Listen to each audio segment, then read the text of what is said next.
அமித்ஷா அவர்கள் சென்னை வருகிறார்.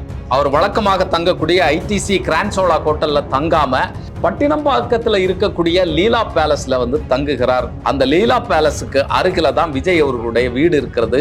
விஜய் அவர்களோடு கூட்டணி பேச்சுவார்த்தைக்கு சாதகமான இடமாக அந்த இடத்தை அமித்ஷா அவர்கள் தேர்வு செய்திருக்கிறார் அப்படிங்கிற தகவல் எல்லாம் வெளியாகி இருக்கிறது. ஏற்கனவே இத்தனை தொகுதிகள், துணை முதல்வர் பதவி, அமைச்சர் பதவிகள் அப்படின்னு சொல்லி மிகப்பெரிய தூண்டில விஜயை நோக்கி அமித்ஷா அவர்கள் வீசி இருப்பதாக தகவல்கள் வெளியாகி இருக்கிறது. இன்னொரு பக்கம் இதே தூண்டில தான் காங்கிரஸை நோக்கி விஜய் அவர்கள் வீசி இருக்கிறாரு. இது மட்டுமல்ல, அமித்ஷா அவர்களுடைய பேச்சுல ஓபிஎஸ், டிடிவி தினகரன் மற்ற கட்சிகளை உள்ளால கொண்டு வர்றது, அதை ஒரு தீர்க்கமான முடிவாக எடுத்து முன் நகர்ந்தது, இப்படிப்பட்ட பல்வேறு விஷயங்கள் பேசப்பட இருக்கிறதாக சொல்லப்படுகிறது.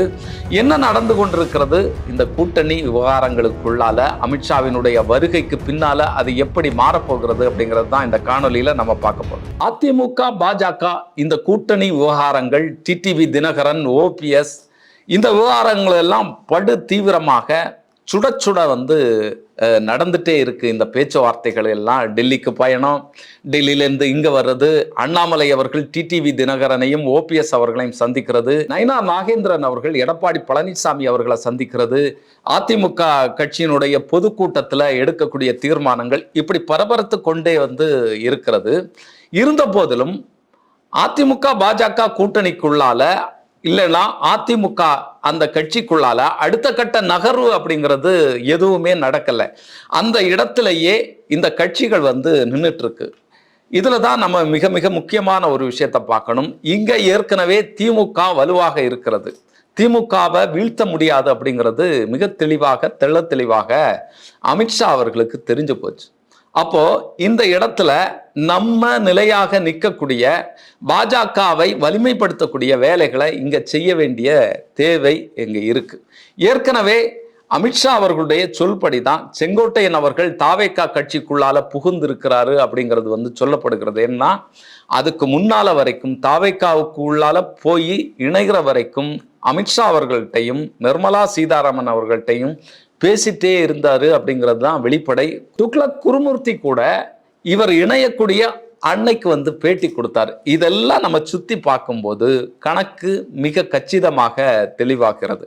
சரி, இப்போ செங்கோட்டையன் அவர்கள் அதுக்கு உள்ளால போயாச்சு. அங்க தாவேக்காவில் போய் இங்க அதிமுகவினுடைய வாக்குகளை சிதறடிச்சு அங்க சேர்க்கக்கூடிய வேலையை அவர் சூப்பரா பண்ணிட்டு இருக்கிறாரு. இன்னும் இங்க மனஸ்தாபத்தில் இருக்கக்கூடிய தலைவர்களை அங்க கொண்டு சேர்க்கக்கூடிய வேலையை படுதீவிரமாக செஞ்சிட்டு இருக்கிறாரு. இன்னும் சொல்ல போனா ஆவேகா கட்சிக்குள்ளால போய் தன்னுடைய ஆஸ்தான தலைவர்களான எம்ஜிஆர் அவர்களுடைய புகைப்படத்தையும் ஜெயலலிதா அம்மையார் அவர்களுடைய புகைப்படத்தையும் வச்சிருக்கிறாரு. தாவேக்காவை பொறுத்தளவுல அவங்க எம்ஜிஆரையும் அண்ணாவையும் முன்னிலைப்படுத்திட்டு இருக்கிறாங்க. இதெல்லாம் பார்த்தாலே அவர்களுடைய பார்வை ரொம்ப தெளிவு.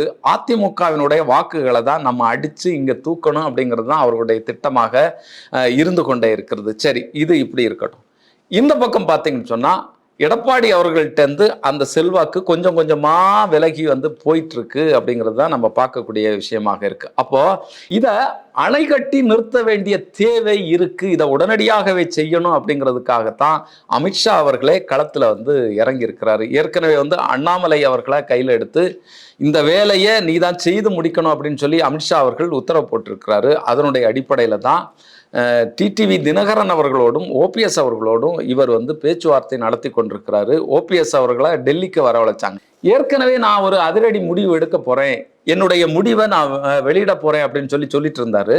டெல்லியில போயிட்டு வந்த பிறகு இல்லப்பா நான் தனி கட்சியெல்லாம் ஆரம்பிக்கல அப்படின்னு சொல்லி நழுவி போனார். இப்போ ஓபிஎஸ் அவர்களை அதிமுகவுக்குள்ளால மறுபடியும் கொண்டு வருவதற்கான பேச்சுவார்த்தைகள் நடந்துட்டு இருக்கிறதா சொல்றாங்க. ஆனாலுமே அதிமுகவினுடைய பொதுக்குழு கூட்டத்துல இந்த முடிவுகளை கூட்டணிக்குள்ளால யாரை கொண்டு வரணும், முதலமைச்சர் வேட்பாளர் யாரு, இந்த முடிவுகள் யார் எடுப்பார் அப்படிங்கிறதுக்கான தீர்மானங்களை அவங்க போட்டிருக்கிறாங்க. இதுல கட்சியிலிருந்து பிரிந்து போனவர்களை உள்ளால இணைக்கிற மாதிரியாக எந்த விதமான கொள்கை முடிவுகளும் அவர்கள் எடுக்கவில்லை, தீர்மானங்கள் எடுக்கல. இந்த நேரத்துல தான் ஓபிஎஸ் அவர்களுக்கு அவைத்தலைவர் பதவி கொடுத்து அவரை உள்ளால கூப்பிடலாம், அவர் எடப்பாடி பழனிசாமி அவர்களை முதல்வராக ஏற்றுக்கொள்ளணும், தலைவராக ஏற்றுக்கொள்ளணும், வேற எந்த விதமான டிமாண்டும் இல்லை அப்படிங்கிறத சொல்லியிருக்கிறாங்க. அடங்கி ஒதுங்கி வந்து இருக்கிறீர்னா இரும் அப்படின்னு சொல்லி தான் சொல்ற மாதிரி இருக்கு. இப்படி ஒரு பேச்சுவார்த்தை ஓடிட்டு இருக்கு. இந்த நேரத்தில் அமித்ஷா அவர்கள் வருவார், வந்து இந்த விஷயத்தையும் மறுபடியும் பேசுறதுக்கான வாய்ப்பு இருக்கிறது, சூழல் இருக்கிறது. இப்போ டிடிவி தினகரனுடைய கதை என்னன்னு பார்த்தீங்கன்னு சொன்னால், டிடிவி தினகரனை தங்களுடைய சார்பில் உள்ளால கொண்டு வரலாமா அப்படிங்கிறத யோசிச்சுட்டு இருக்கிறாங்க. அந்த வகையில் தான் இவர்கள் இப்போ 70 தொகுதிகளை அதிமுகவிட்ட கேட்டிருக்கிறதாக சொல்லப்படுகிறது. இது மிகப்பெரிய தலைச்சுத்தலாக எடப்பாடி பழனிசாமி அவர்களுக்கு ஆயிருக்கு அப்படின்னு சொல்லி சொல்றாங்க. இதுலையுமே கொங்கு மண்டலத்தில் கோவை பகுதிகளில் இருக்கக்கூடிய 10 தொகுதிகளில் 6 தொகுதியை எங்களுக்கு தரணும் அப்படின்னு சொல்லி கேட்டிருக்கிறதாக தகவல்கள் வந்து வெளியாகி இருக்கு.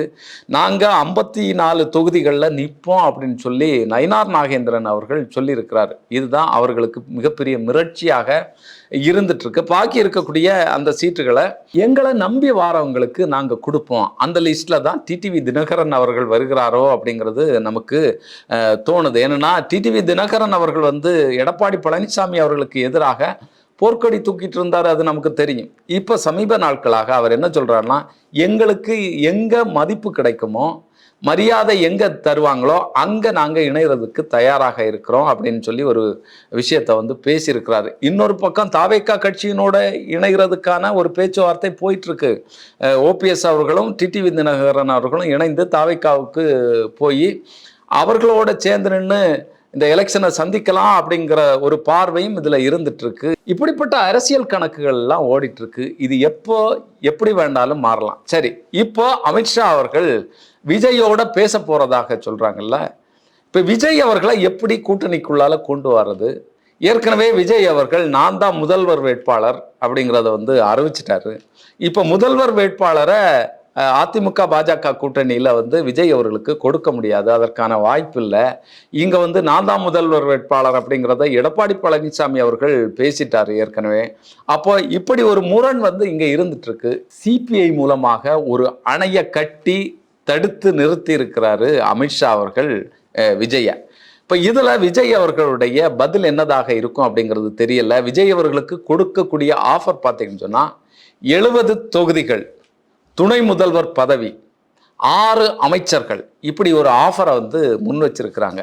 இந்த ஆஃபருக்கு பணிந்து இந்த ஆஃபரை ஏற்றுக்கொண்டு கூட்டணிக்குள்ளால இணையக்கூடிய பட்சத்தில் இவர்களுடைய இந்த கூட்டணி வலுவாக மாறும். திமுகவுக்கு எதிராக அதுவும் வெற்றி வாகை சூடக்கூடிய ஒரு நிலையில வந்து இந்த கூட்டணி அமையும் அப்படிங்கிறத வந்து அமித்ஷா அவர்களும் சரி, பாஜகவினுடைய முக்கியமான தலைவர்களும் நம்புறாங்க. அதனுடைய அடிப்படையில் தான் இந்த பேச்சுவார்த்தைகள் எல்லாம் திட்டமிடப்படுகிறது அப்படிங்கிறது வந்து சொல்லப்படுது. இதுல அமித்ஷாவுக்கு இருக்கக்கூடிய மிக மிக முக்கியமான கணக்கு என்னன்னு சொன்னா, தமிழகத்துல வலுவாக கால் ஊன்றக்கூடிய வேலையை இந்த எலெக்ஷன்லேயே நம்ம பண்ணிடணும். நம்ம வெற்றி பெறுறோம் வெற்றி பெறலை அப்படிங்கிறது இல்லை.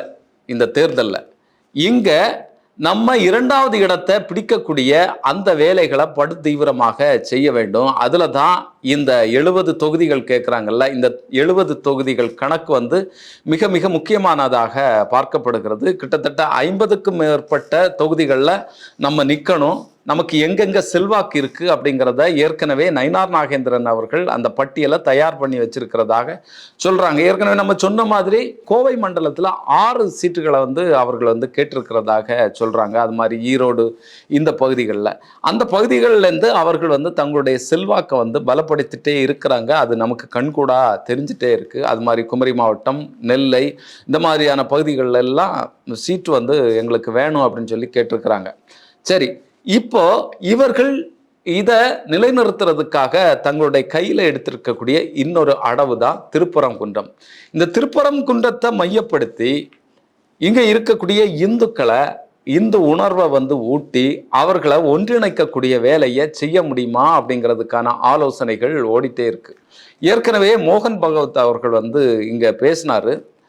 நாங்கள் வந்து இதை கையில் எடுத்து இதை மிகப்பெரிய பிரச்சனையாக மாற்ற முடியும், அதற்கான விஷயங்கள் எல்லாம் எங்களுடைய கையில் இருக்கு, இந்துக்களை இதன் மூலமாக ஒன்று திரட்டுவோம், நாடெங்கிலும் நாங்கள் இந்த விஷயத்தை கொண்டு போக முடியும் அப்படிங்கிறத அவர் பேசியிருந்தார். இது மிக மிக முக்கியமான ஒரு எச்சரிக்கை. அப்போ இதனுடைய அடிப்படையில் இந்த 2026 எலெக்ஷன்ல திருப்பரங்குன்றத்தை மையப்படுத்தியே இந்துக்களுக்கு எதிராக திமுக ஆட்சி செய்கிறது, இந்துக்களுடைய உணர்வை மதிக்கல, கோர்ட்டு உத்தரவிட்ட பிறகும் அந்த மலையில தீபம் ஏற்றுறதுக்கு அவர்கள் அனுமதிக்கல, இந்த திராவிட கும்பலை இந்து மக்கள் வீழ்த்தி அடிக்கணும், தமிழகத்தில் இருக்கிறவங்க வீழ்த்தணும் அப்படிங்கிற ஒரு பிரச்சாரத்தை அவர்கள் முன்னெடுப்பதற்கான அத்தனை வாய்ப்புகளும் இந்த எலெக்ஷன்ல இருந்துட்டு இருக்கு. அப்படி முன்னெடுத்து அதன் மூலமாக தமிழகத்துல 2வது இடம், ஏற்கனவே நடந்த எலெக்ஷன்ல பல தொகுதிகளில் அதிமுகவை பின்னுக்கு தள்ளி 2வது இடத்திற்கு பாஜக வந்தது. அது அவர்களுக்கு ஒரு உத்வேகத்தை கொடுத்திருக்கு. அப்ப தேவைப்பட்டால் இந்த எலெக்ஷன்ல எடப்பாடி பழனிசாமி அவர்களை காலி பண்ணிட்டு கூட அவர்கள் அதிரடி முடிவுகள் எடுக்கிறதுக்கான வாய்ப்புகள், சூழல்கள் இங்க இருக்கு. எதையும் நம்ம மறுக்கிறதுக்கு இல்லை. வரக்கூடிய நாட்கள்ல இந்த அரசியல் கணக்குகள் எப்படி போகும், இந்த கூட்டணி பேச்சுவார்த்தைகள் எப்படி நடக்க போகின்றது, விஜய் அவர்கள் அதிமுக பாஜக கூட்டணிக்குள்ளால வருவாரா, இல்லைன்னா இங்க இருக்கக்கூடிய மற்ற கட்சிகளை சேர்த்து இவர்கள் இந்த கூட்டணியை பலப்படுத்துவார்களா, அமித்ஷா என்ன செய்ய போகிறார் அப்படிங்கிறத நம்ம பொறுத்திருந்து பார்ப்போம். இன்னொரு காணொலி சந்திக்கும் வரை நன்றி, வணக்கம்.